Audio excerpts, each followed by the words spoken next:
Hello everybody, and in this video you can see how I fix the camera of an iPhone shaking like crazy. So first I thought that it would be fixed by restarting the iPhone,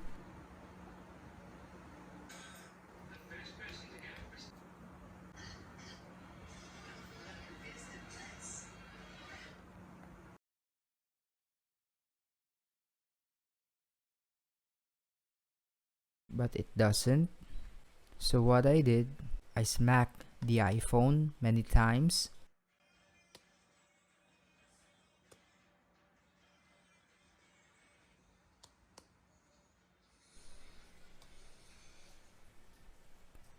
to see if it's gonna fix the problem.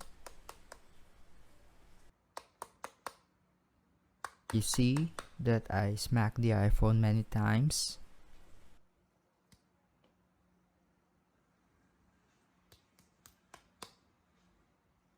Until the problem is fixed. As you can see, the problem is now fixed. The camera of the iPhone is not shaking anymore. And there you have it. That is how I fix the camera of an iPhone shaking like crazy. So thank you guys for watching. Peace out.